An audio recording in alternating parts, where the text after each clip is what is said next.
아마존은 전자책 단말기인 킨들과 넷플릭스처럼 아마존에서 제공하는 비디오 플랫폼 아마존 프라임, 아마존의 클라우드 시스템 아마존 웹 서비스를 대성공시켰습니다.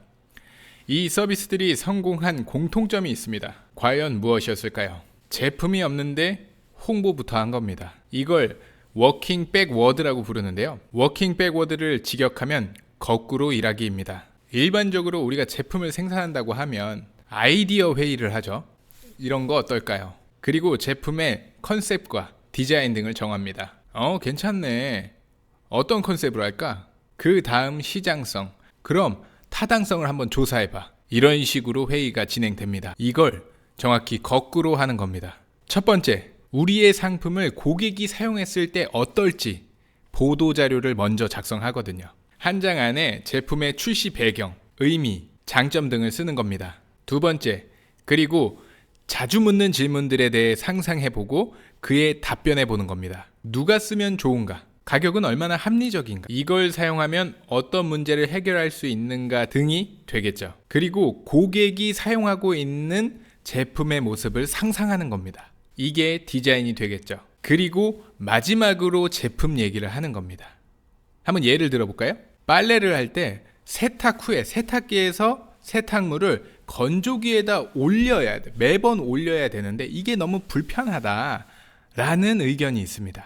그리고 세탁기와 건조기를 따로 쓰니까 공간을 많이 차지하더라. 이러한 불편함을 겪고 있는 분들을 위해서 일체형을 준비했습니다. 가격은 2개 살 돈으로 하나를 샀지만 공간은 더 넉넉해지고 빨래를 세탁기에서 이렇게 위로 올려야 되는 번거로움이 없어집니다. 그리고 요즘에는 제품 자체가 인테리어가 되기도 합니다. 그 트렌드에 맞춰서 디자인을 하는 거죠. 그 다음에 우리가 실제 제품에 대해서 회의를 했다고 칩시다. 그러면 어떤 모습의 이 디자인이 나오냐? 바로 이런 모습입니다. 이번에 LG와 삼성에서 나온 올인원 세탁 건조기라고 보시면 됩니다.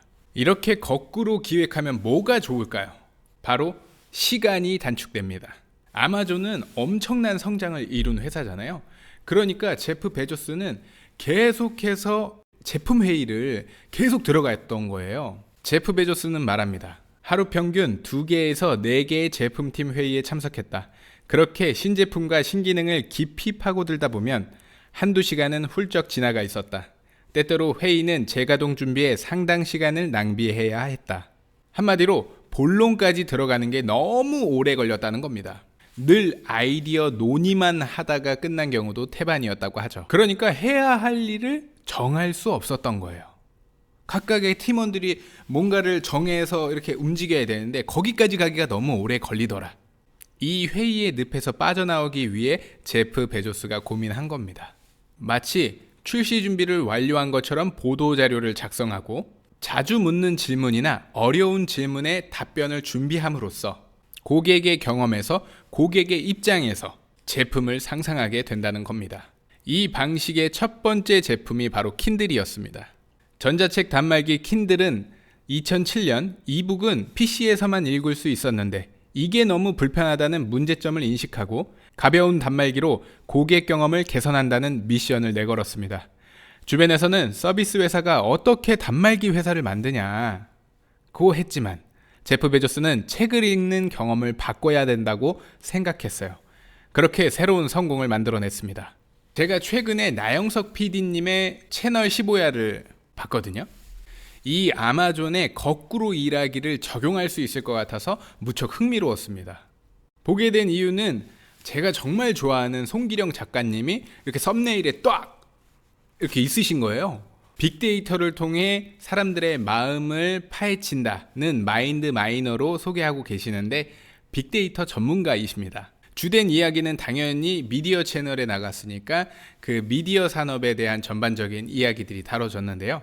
요즘 AI가 발전해서 앞으로는 미래에 많은 일자리들이 줄어들 거라고 얘기를 하잖아요. 그래서 이 미디어의 미래에 대해서도 참 많이 궁금했습니다. 저도 이제 막 유튜브를 시작한 사람이니까 궁금하잖아요. 근데 이 송기령 작가님이 미래에 없어지지 않을 2가지의 일이 있다라고 소개를 해주셨어요. 첫 번째는 유튜브, 넷플릭스, 카카오톡 같은 사람들이 모이는 플랫폼을 만드는 기업이 될 것.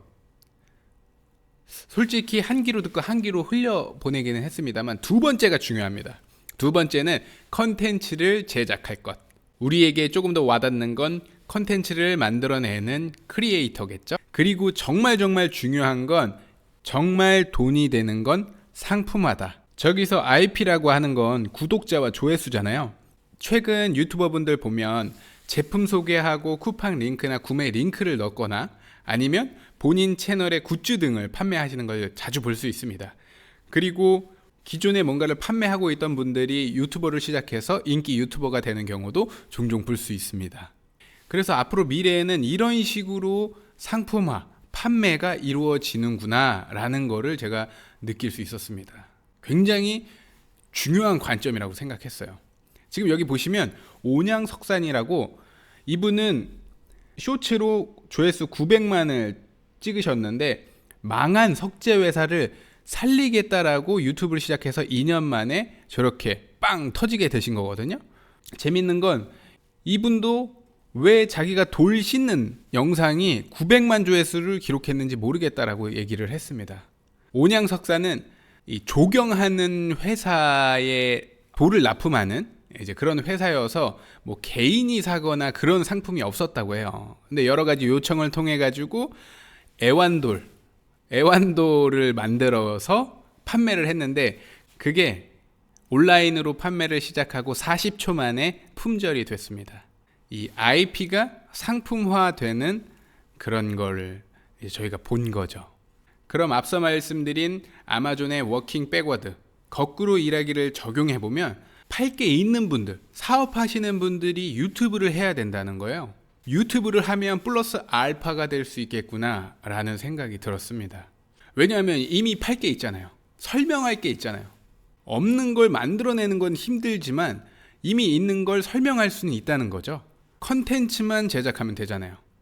어떻게? 고객 중심으로. 그리고 거꾸로 일하기를 적용해서 제품을 개선하거나 향상시킬 수도 있겠죠. 여러분 모두가 컨텐츠를 생산하는 크리에이터가 되시기를 바랍니다. 여기까지 보시고 사업하시는 분들 중에 혹은 장사하시는 분들 중에 나도 유튜브로 한번 해볼까? 라고 생각하신 분이 계시다면, 근데 그 중에서 내가 본업이 너무 바빠서 뭔가를 더 하기에는 좀 어려워. 촬영까지는 어떻게 하겠는데 편집이나 자막 뭐 이런 것들을 달기가 어려워. 새롭게 배우기 어려운 분들은 아래 댓글 링크를 클릭해 주세요. 제가 5분 정도 무료로 영상을 만들어 드리겠습니다. 저도 오프라인 매장을 2군데를 하고 있거든요. 제가 예전에 영상 편집을 배웠으니까 지금 오프라인 매장을 2개 하면서도 이렇게 유튜브를 시작한 거지, 지금 저보고 그냥 다시 배워서 하라고 한다? 그러면 저는 유튜브를 시작하지 못했을 수도 있거든요. 오늘의 영상이 도움이 되셨다면 구독, 도움이 안 됐어도 뭐 어쩔 수 없죠. 좋아요. 여러분의 성장을 응원드립니다. 감사합니다.